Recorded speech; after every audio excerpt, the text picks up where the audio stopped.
So myself Ananya Mukherjee, and I am taking the physics class for class 12, and we started with unit 1 electrostatics. So today is the part 2 for that chapter.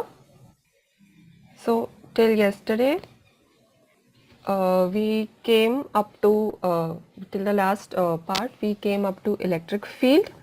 Okay, so we learned about what are electric charges. We also learned about charging by induction process. Okay, so these are some of the basic things that we learned yesterday. So now we will go forward. We touched upon electric field also in the last part. So today I will be revising it again. So as we spoke that electric field, it signifies how the charge distribution is present, okay, in a space, and also that it could be both scalar or vector, and it can vary with position. Electric field per se is going to be a vector quantity. Okay, so the magnitude and the direction of electric field is important for us to know.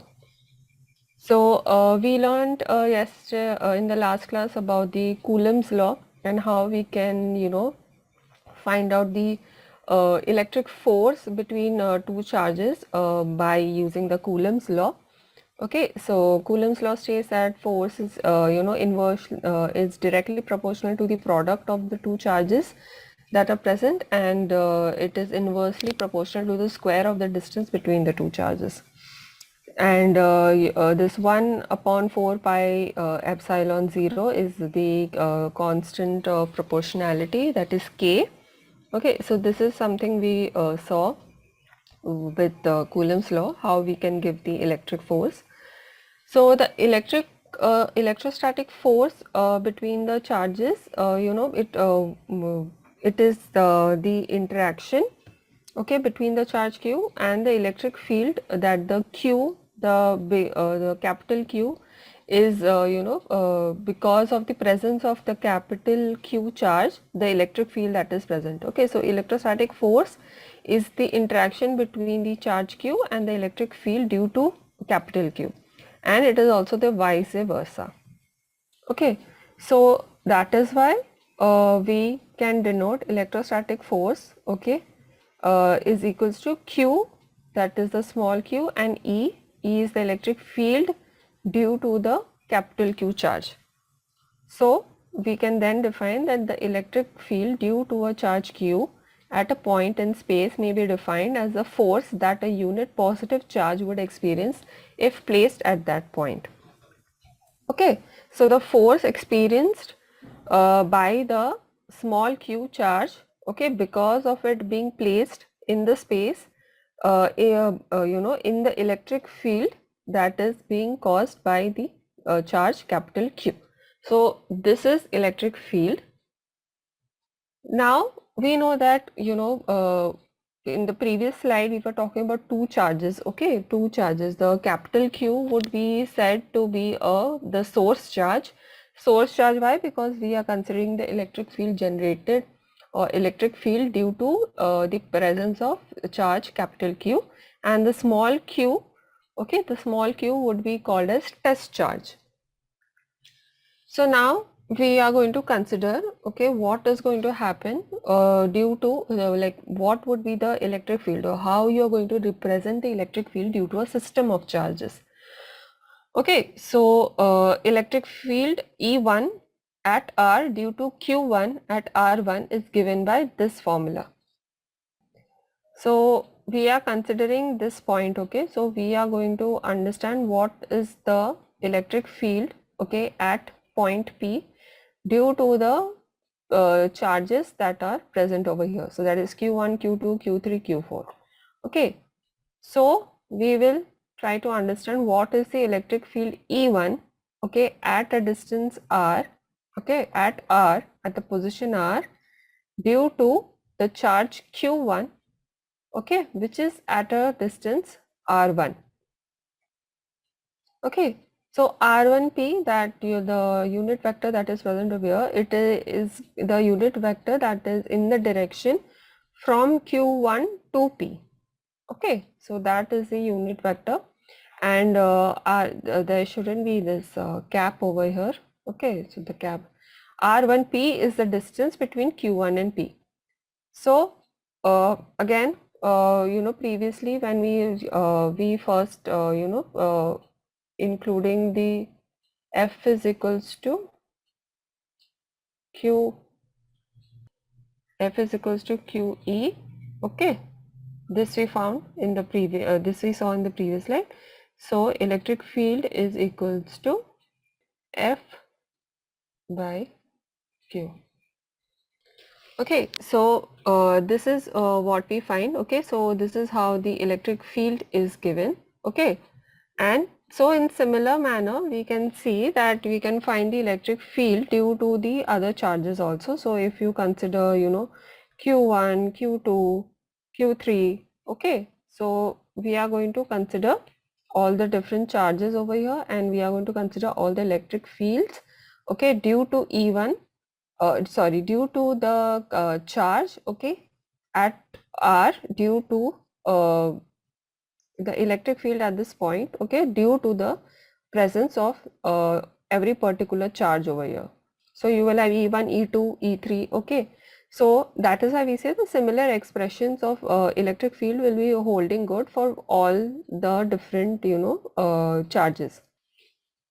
So then by superposition principle, we spoke about it before, we will get the vector sum of all the electric fields due to all the charges that are present. Okay, so ER, okay, the electric field due to the system of the charges that are present over there. Okay, so it will be a sum, and then we get the formula that E is equals to 1 by 4 pi epsilon 0 summation of Q by R I P square. Okay, so this is the formula that we are going to use when we are trying to find the electric field due to a system of charges. So you can see by the equation itself that E is a vector quantity, okay, and it will vary from point to point, and it is dependent on the position of the source charges. If you remember, source charges is the one that is creating the electric field. Okay, so these are all the source charges. So the vector quantity E is going to vary from point to point in space.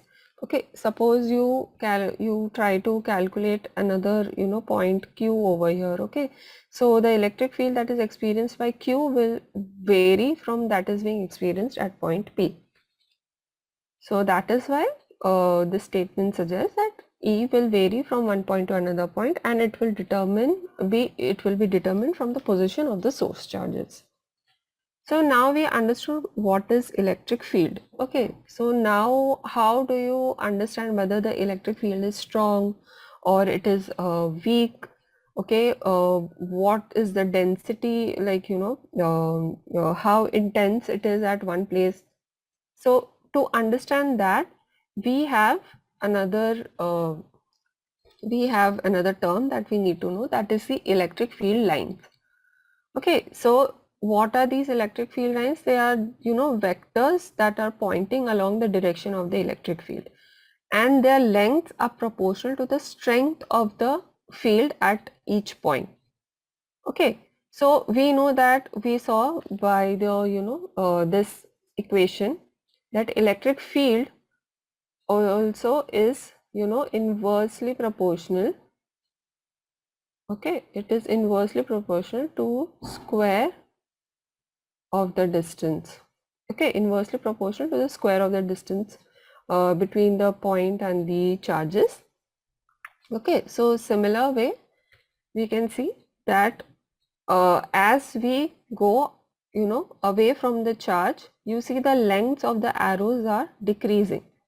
That means the strength of the electric field is also decreasing as we move away from the charge or move away from the origin. and it is, you can see that these are all pointing outwards radially. Okay, we will come to the different kind of direction of these field lines also. So now we can say that the magnitude of the electric field can be represented by the density of these field lines. Okay, so you can see that E is stronger near the charge, and so the density of the field lines is also going to be more near the charge, and the lines they will be closer to each other. That is why we are saying that they will be denser near the charge. Okay, now this is a 2D representation, 2D representation of how the field lines would appear, but in in the realistic way or in the real scenario, we have a 3 dimension to consider. So to understand the 3 dimension, you can see that suppose a solid angle is being subtended by the charge, suppose at O. Okay, we are just considering this as an origin and the solid angle del omega. Okay, so we can see over here. So you can see that the field lines are generating from this origin. Okay, and if you kind of draw circles, okay, at different distances, okay, surfaces, so you can see that each of these planar surfaces, they are going to intersect the lines in as we said that the electric field, okay, the strength of it decreases as we move away from the point, from the origin. Okay, so you can see that at the planar surface, P1, the lines are denser, they are much denser, and they are much nearer each other. You can see that in at planar surface 2, okay, the number of lines are same, but the density decreases. So you can see that this area is a region of stronger field. Okay, this area and this area, this region would be a region of weak field. So that is how you can understand the difference in the strength of the electric field, and that would be given by the electric field lines. Now, as we said before, okay, so due to the type of the charges that are present, the field lines would have different characteristics. So the field lines of a single positive charge are radially outwards, okay, and those of the single negative charge is radially inward. You can see that over here the charge is positive, so the field lines are appearing to be radially outwards. So there are some properties that are followed by the electric field lines. Okay, so the field lines always start from positive charge and end at negative charge. Okay, so field lines will connect if they are connecting. So if this is positive and this is the negative charge, okay, so the field lines are going to be following the path from the positive to the negative charges. If there is a single charge, they may start or end at infinity, as we saw in the previous slide. Over here, as you can see that this is positive since charge is more than 0. So this is going to be a positive charge, and you can see it is radially outward. For Q less than 0, that is, this is negative charge, and you can see that the field lines are radially, they are inwards. And you can see if there are like charges, okay, you can see that the field lines are going to extend from the charge to infinity. Okay, so they are not going to connect because they're like charges, so it's not going to go from one charge to the another charge. But if you have two opposite charges, okay, so this is your plus and this is your minus, so you can see that the field lines are now directed from the positive charge to the negative charge. Okay, so this is how the field lines are traveling. So another few properties that we learned, that field lines are usually they are taken as continuous curves and without any breaks, and two field lines over here also, you can see that the field lines, two field lines do not cross each other. Okay, and because why? Because as we know that if you draw a curve tangent to this curve, okay, so this is actually your direction of the electric field. If they intersect, there will be no unique direction, okay, and then you will not have a direction associated with that electric field. So that is something that does not occur. So hence we say that electric field lines never intersect each other. Also, electric field lines do not form any closed loops, okay, because as we said that they are conservative in nature. We had talked about this in the previous, part, that charges, they don't, they are neither created nor destroyed, okay, so they are conservative. So that is why there are no closed loops. Now we come to another term, that is electric flux.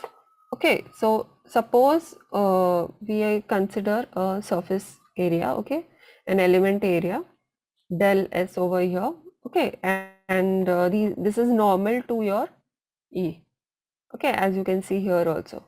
So this plane is normal to E, and you can see that all the field lines are passing through this area. Okay, so the number of field lines crossing it is proportional to E into del S. Okay, but if we tilt the area, okay, by an angle theta, you can see that the number of field lines that are passing through the element passing through the planar element, planar area, it has reduced. Okay, so these two field lines are no more crossing through the plane. So you can say that the number of lines that are passing through a certain area, a certain plane, is going to be dependent on the angle between the electric field line and the normal to the plane. Okay, so when theta is equals to 90, the field lines will be parallel to del S. Okay, so this theta, okay, the angle between the electric field and the del S, okay, so that means this is your electric field line and your del S will be perpendicular to it. Okay, so the field so the field lines will go parallel to the plane. Okay, so the plane is oriented like this. Okay, the plane is oriented like this, and all the field lines are not going to pass through the plane anymore. They will be passing in the parallel sense of the plane. Okay, and it will not cross at all. So the direction of we already I explained that the direction of a planar area vector is along its normal. Okay, so the del S, the normal to it, the direction of the plane is going to be normal to the plane surface that we are considering. So what is electric flux in that manner then? So the vector associated with every we are trying to understand how much of the electric field lines are passing through the through a certain plane or a closed surface. Okay, so to understand electric flux, we will consider a closed surface, okay, area element vector del S at any point on a closed surface. Okay, suppose we consider this point. Okay, so the area element vector, it will equal to your del S unit vector n. Okay, where del S is the magnitude of the area element and n is the unit vector.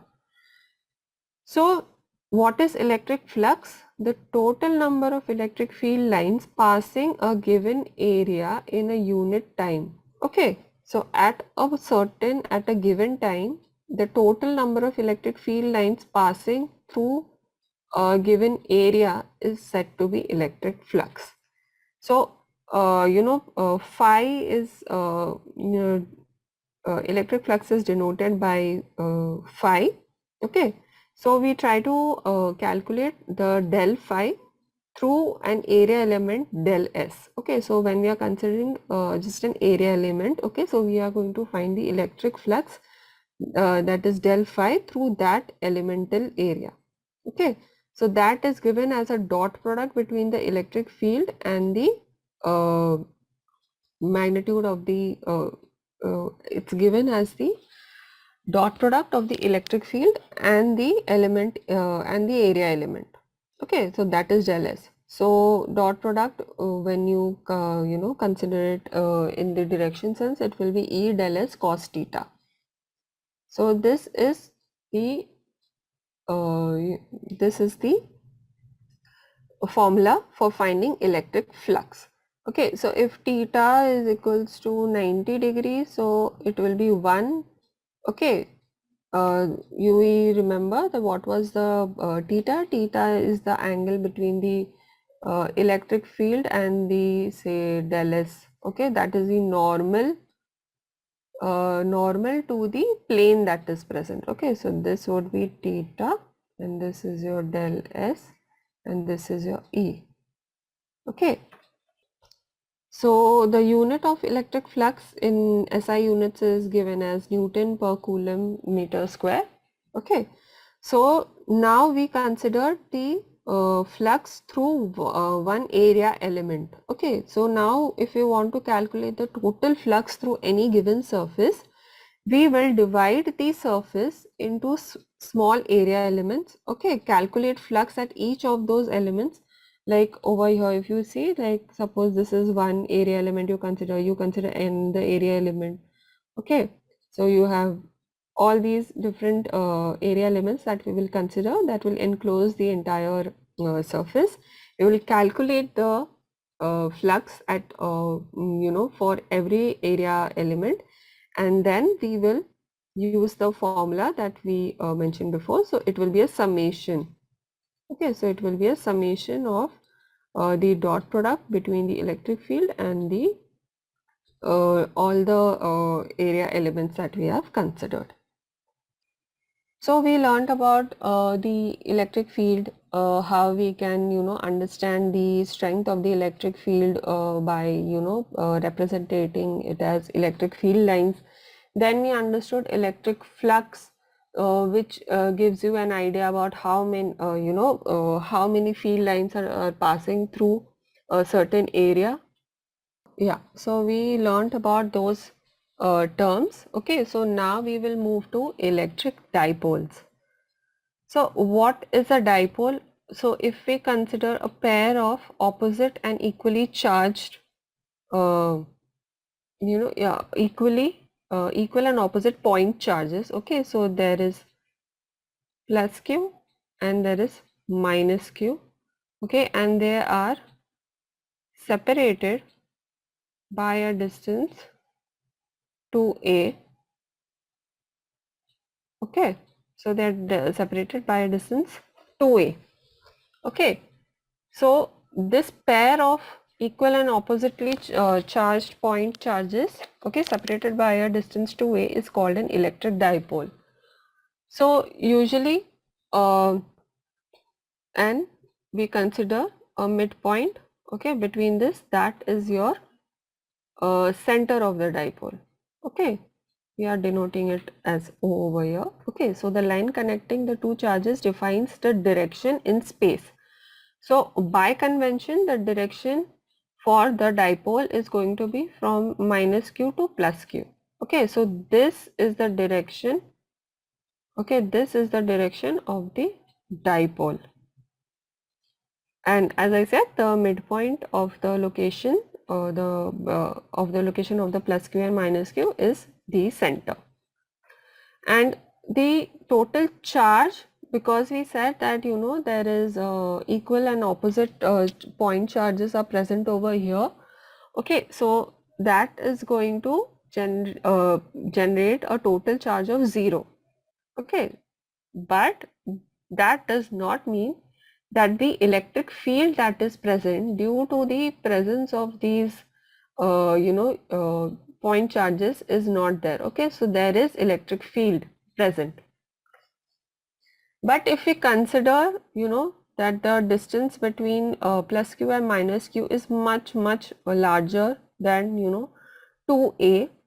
Okay, so the distance between them is much larger.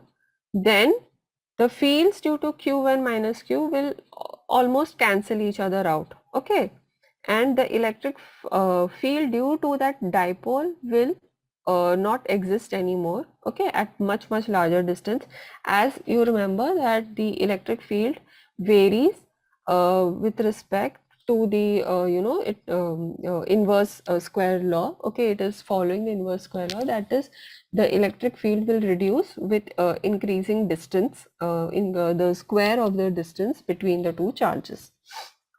Okay, that is because of the dependence on r of the field due to the single charge q. So again, to find the electric field, we can first find the force. Okay, force because of the individual charges. Okay, and by Coulomb's law. Okay, and then you find the electric field from that. Okay, you're using Coulomb's law itself. Now we consider, we will see how the electric field appears. Okay, or what electric field is calculated at a point that is in the along the dipole axis. Okay, and at a point that is going to be in the equatorial plane of the dipole, that is on a plane that is perpendicular to the dipole. Okay, so these are the two cases where we want to see what electric field is going to be present because of the electric dipole. Okay, and again, using the principle of superposition, okay, we can find that at any point, any of these points, okay, either these points or any other point around the electric dipole, we can find out the electric field by adding the electric field that is generated, that is there due to the individual charges. So E minus Q due to the charge minus Q and E plus Q due to the charge Q. Okay, by the parallelogram law of vectors and also the principle of superposition. So first case, we are going to see what is the field of an electric dipole. Okay, for points on the axis. Okay, so you can see that over here when we are considering this as the dipole. Okay, so this is your plus charge. Okay, and this is your negative charge. They are again equal in magnitude and opposite in signs. Okay, and the dipole direction is going to be from the negative to the positive charge, and the separation between the two charges is 2a. Okay, so suppose we consider a point P over here, okay, which is at a distance r from the center of the dipole. Okay, so if this is r, okay, and this is going to be a from here to here. Okay, this is going to be a and this is also going to be a. Okay, so first we calculate the electric field due to the minus q charge. Okay, so as you remember from the Coulomb's law, we can get that q upon 4 pi epsilon 0 r plus a square. Okay, and then you multiply it by the unit vector that is along the dipole axis, that is from minus q to q. Okay, so you get E minus q and then you get E plus q. Okay, and the distance you can see that for minus q it is going to be r plus a, and for the plus q charge it's going to be r minus a. Okay, so again the total field P, we are going to add the two electric fields for the total electric field at P. Okay, so this is what you get for to find out the electric field at a point on the dipole axis. Okay, that is along the dipole axis. Okay, you can see that the direction of the electric field due to minus q is in the right direction, and for the plus q it's in the direction along the dipole direction. Okay, so because E plus q, okay, electric field due to plus q is along the direction similar to the dipole direction, so the electric field is strengthening. Okay, now see, since E minus q is in the opposite direction to the dipole moment, you can see that the strength of it is decreasing. This, how these electric field lines. Okay, this representation is it is dependent on the strength of the electric field. Now if we consider that the distance r, okay, the distance r is much larger than a. Okay, a, that is a distance between the center of the dipole to any of the charges. Okay, so the equation, the above equation will get reduced to this. Now you can see that the electric field due to the dipole is reducing, or it is decreasing as the inverse of the cube of the distance that is between the point and the dipole center. Okay, so electric field due to normal point charge, it reduces as the square of the distance between the point and the charge. Over here it is cube, so this is going to be decreasing faster. Now if we consider 4 points on the equatorial plane, that is, it is the point that we are considering is perpendicular to the the dipole that is existing between the two charges. So the E plus q and E minus q, okay, they the magnitudes will be given as per the Coulomb's law. Okay, the components normal to the dipole axis cancel away. Okay, so the components of E that are normal to the dipole axis, okay, they are going to cancel away, and so we are only going to consider the component that is along the dipole axis. Okay, components normal to the dipole axis is going to cancel away, and the along the dipole axis are going to add up. So using trigonometric formulae, okay, you can find this is your theta. Okay, so theta is the angle between the point and the dipole axis that is present. Okay, so that is going to be minus E plus q plus E minus q, okay, cos theta, and then you multiply the unit vector since it's a vector quantity.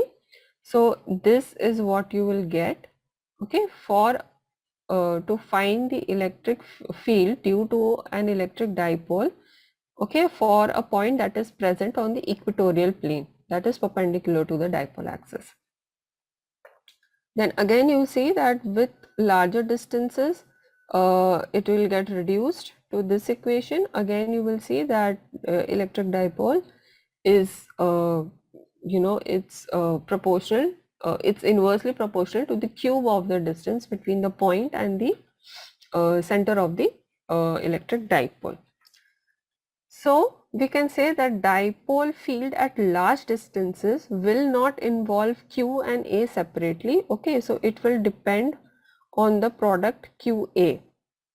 Over here you can see, okay, if it is at large distances, okay, so it will not just depend on Q or A, it will depend on the the product of the charge and the distance of the charge from the center of the dipole. With that we will again define another term, that is the dipole moment vector P. Okay, so the dipole moment vector P of an electric dipole is is a vector again which whose magnitude is going to be the product, okay, as we said, product of the Q that is the charge, okay, Q, into the separation between them. Okay, so this is your dipole moment over, and the direction, as we said before, as we saw in the representation, that the dipole moment, the direction of the dipole moment is going to be from minus Q to plus Q. Okay, so this P that is written over here, that is the dipole moment. Okay, and it is a vector quantity. The direction is from minus Q to Q, and the magnitude will be given as the product between product of the charge. Okay, since they are equal charges but oppositely, so magnitude of the charge into the separation between them, that is 2A. So this is a summary of electric field. Okay, electric field of an electric dipole. So when it is along the dipole axis, okay, it is going to be 2p. Remember that there was qa over here. Okay, so it is 2p by 4 pi epsilon 0 r square, and for point on the equatorial plane, it is going to be p upon 4 pi epsilon 0 r cube. Okay, so we, as I mentioned before, the dipole field at large distances will fall off as 1 upon r cube. Okay, and also the magnitude and the direction of the dipole field will not only depend on the distance between the point and the the point that we are considering and the dipole, but it will also depend on the angle between the position vector r and the dipole moment. Okay, so this is about the electric field due to the presence of an electric dipole. So suppose we keep the dipole in a uniform external field. Okay, so when we talk about permanent dipole, that means that whether an electric field is present or not present, okay, a dipole is will be present. Okay, so the dipole is not induced by the electric field. The dipole in itself can exist on its own. Okay, how do you have permanent dipole, okay, of dipole moment P? There are some materials which I have which are not like they are not neutral in its sense. Okay, so there are always dipolar characteristic present for few of the substances. Okay, so that is why these will always have a permanent dipole. Okay, and even if E is not present, the permanent dipole will still exist.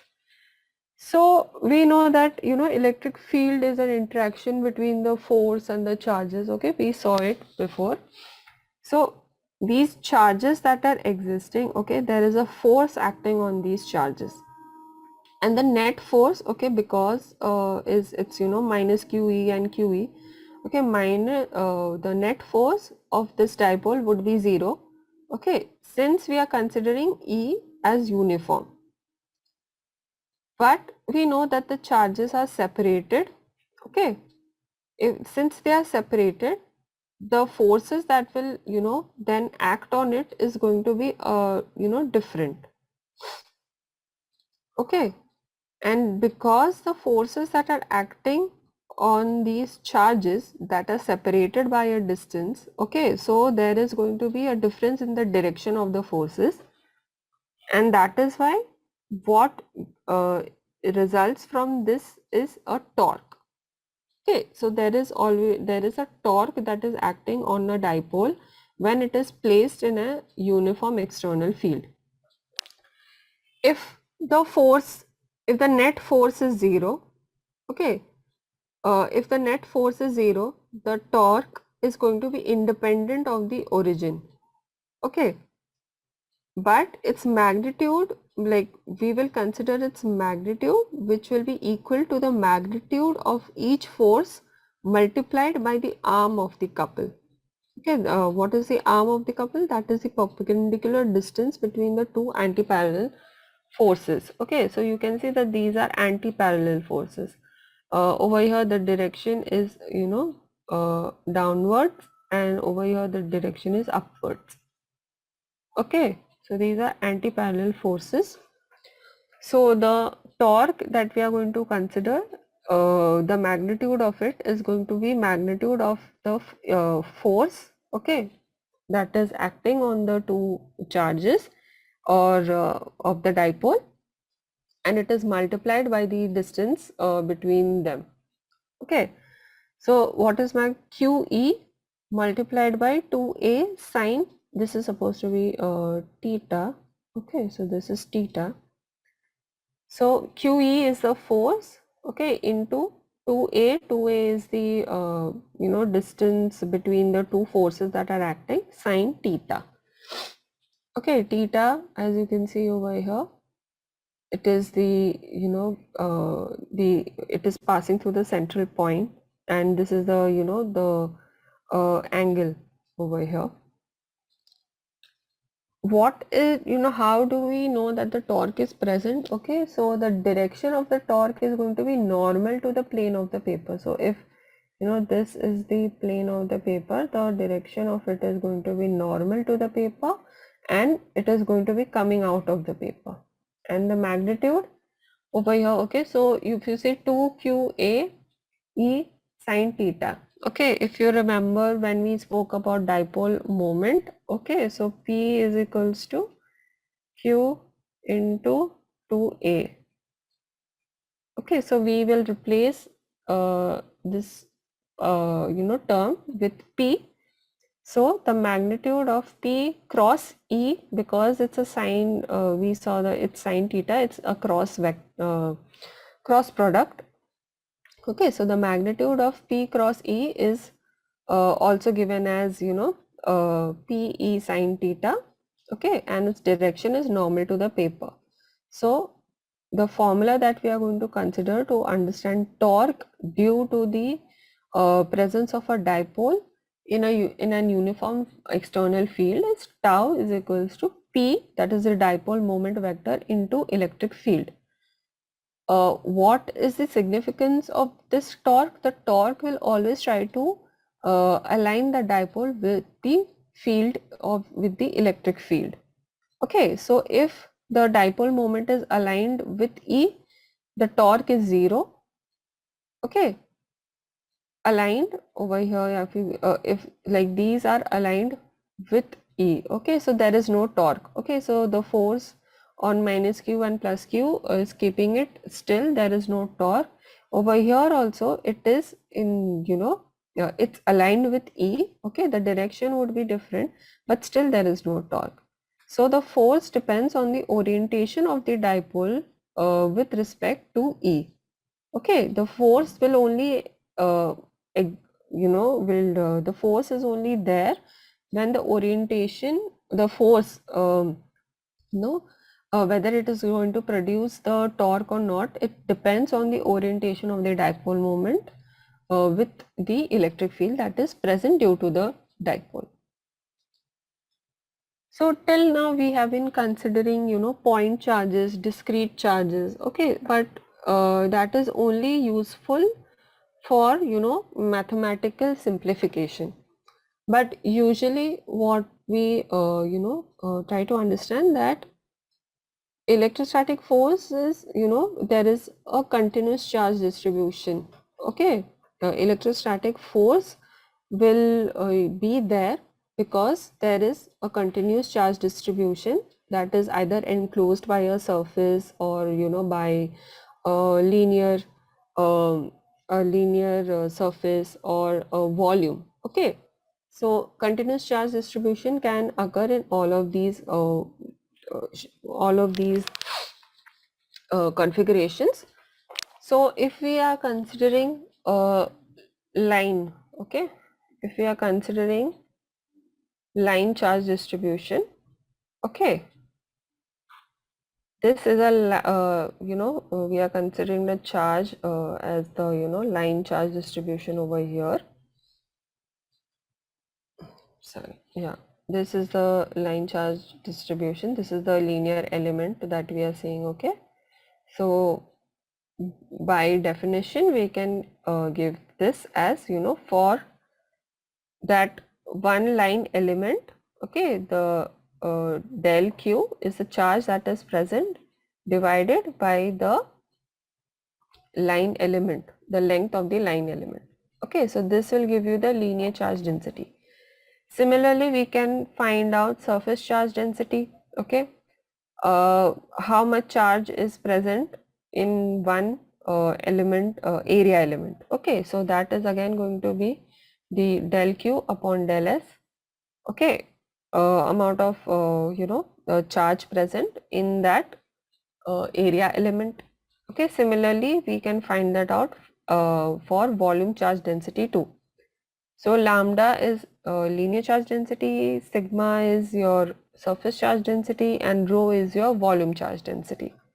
Okay, so these are going to be we can understand how much charge is present. Okay, when we are considering continuous charge distribution on a surface, and then we can understand how much electrostatic force is being generated due to this continuous charge distribution. Okay, so we come to how do you define the electric field for a continuous charge distribution. Okay, so suppose we are considering charge density 0. Okay, so this would be your volume charge density. We are considering this volume over here. Okay, and del V is the volume element. So, and we are considering any convenient point origin 0. Okay, and let the position vector of any point of the charge distribution be r. Okay, at any point we take, okay, on this volume. Okay, we are going to consider the position vector as r. So we know that because the r will change for each and every point. Okay, so the charge density will also vary. Okay, the charge density rho is going to be a function of the position r.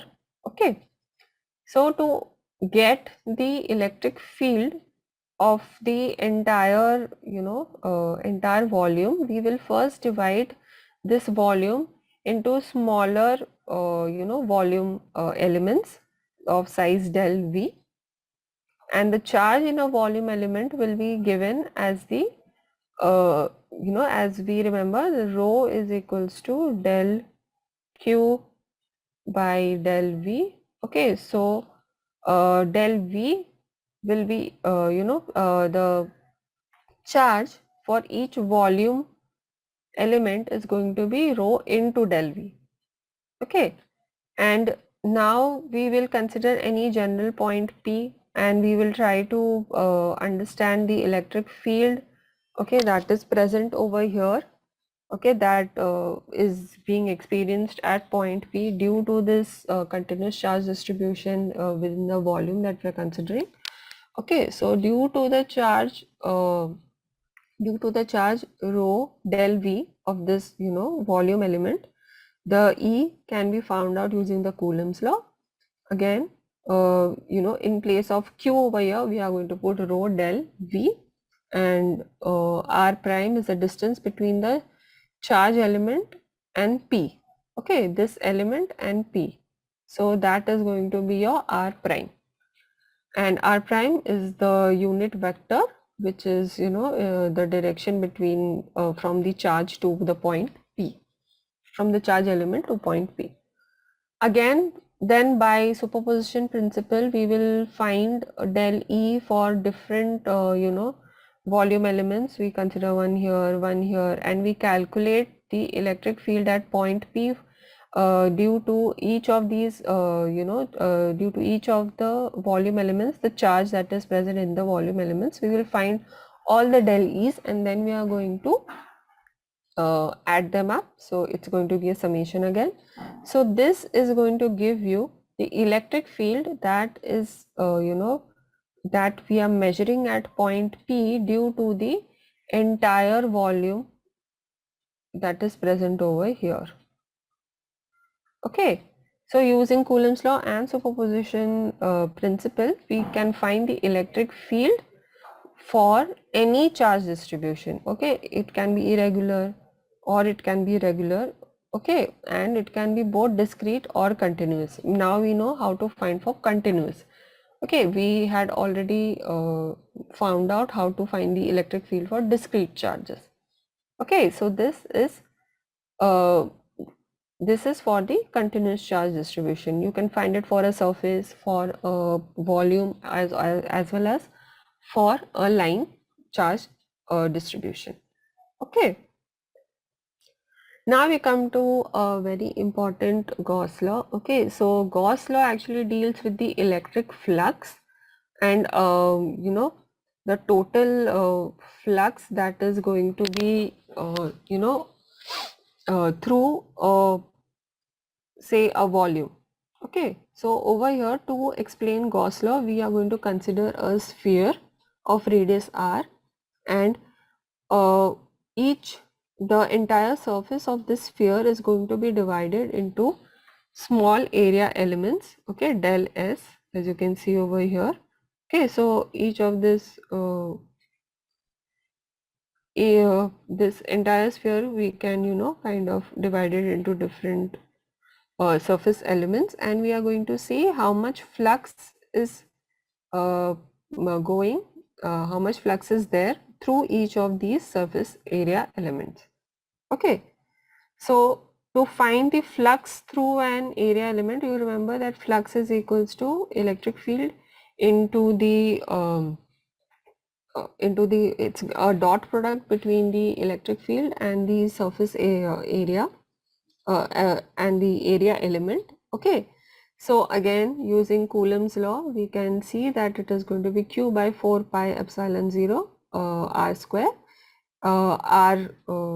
R hat, this is the unit vector, okay, and this multiplied by the del s.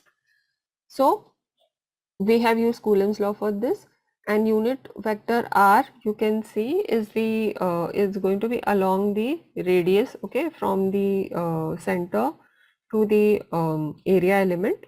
Okay, and now since the normal to a sphere at every point is going to be along the radius vector itself, okay, and so the area element del s and r have the same direction. Okay, so the area element, as we had talked about before also, okay, the direction of the area element is going to be normal to the the area that we are considering, and also the r vector, okay, that is along the radius of the sphere, it's also going to coincide with that.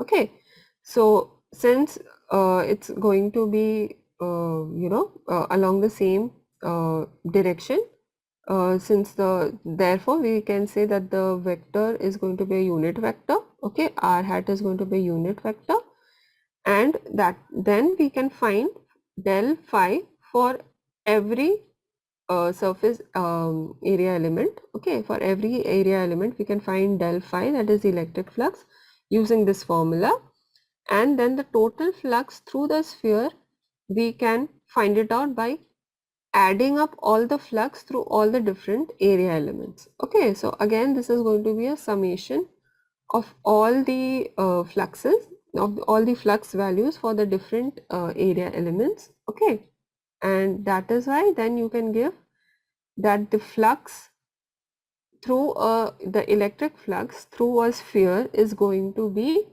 the charge, okay, the total charge upon the upon 4 pi epsilon plus epsilon 0 r square into the surface area of the sphere.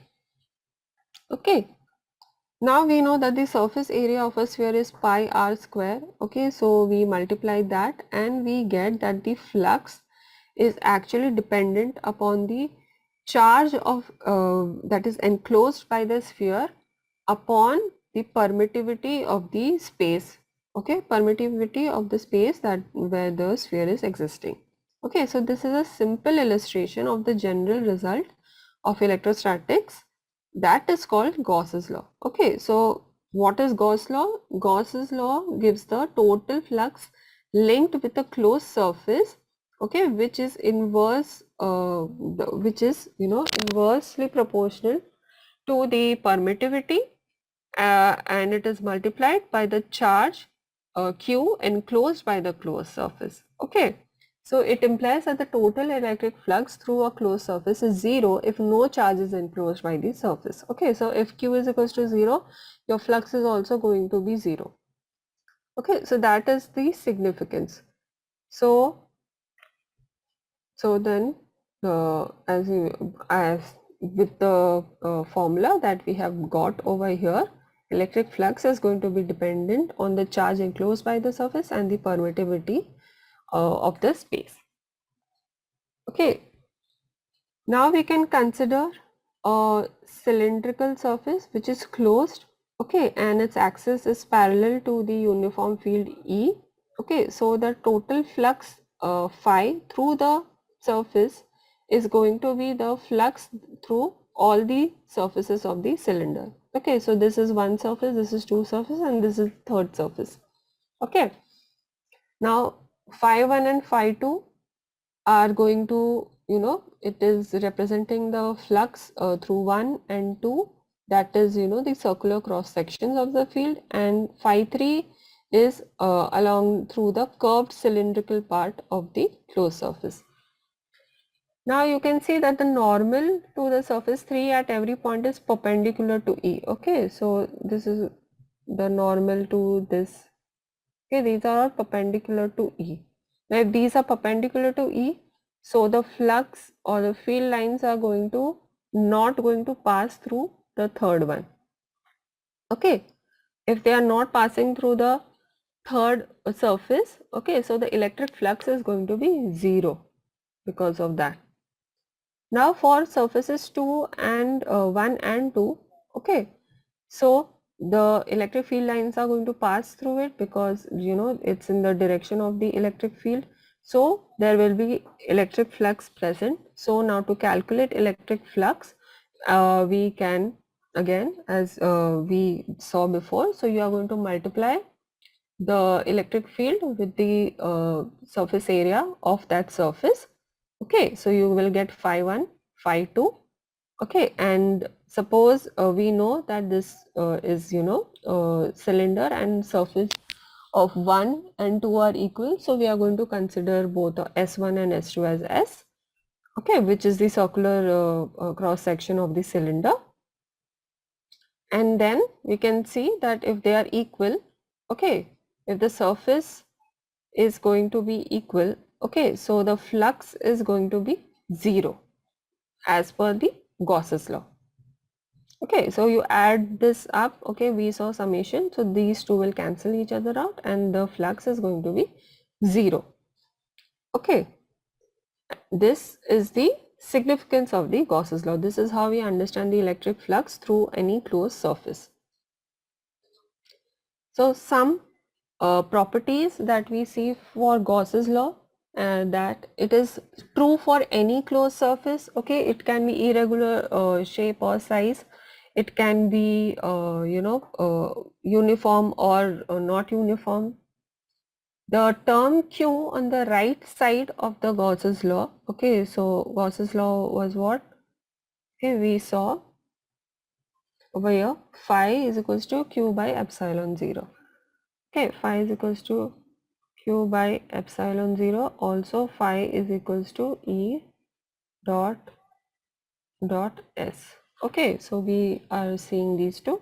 Okay, so the Q on the right side of the Gauss's law is the total sum of all the charges that are enclosed by the surface.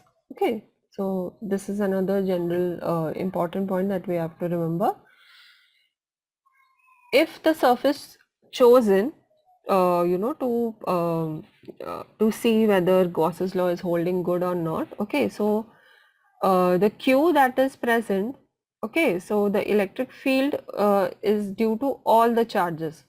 Okay, so the electric field is due to all the charges that is inside the surface and outside the surface. Okay, but the term Q, when we are considering, okay, it is only considering the total charge inside the surface, surface that we are considering.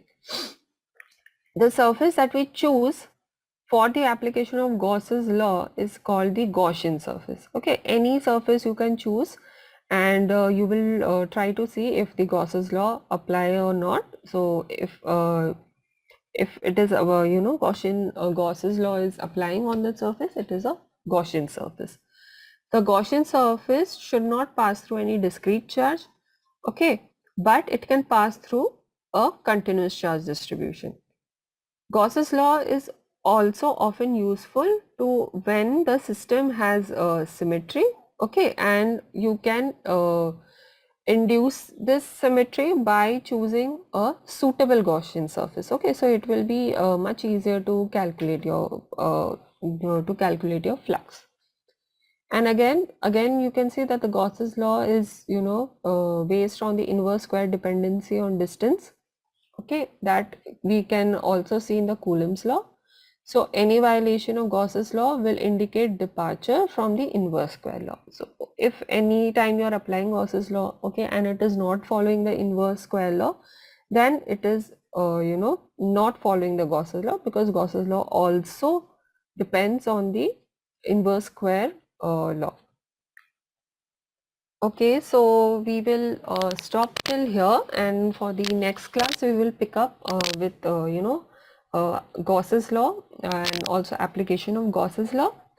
Hopefully this class has helped you, and we will see you. I will see you in the next part of it, where we will we will dive into the Gauss's law, application of Gauss's law, and also start with the newer chapters.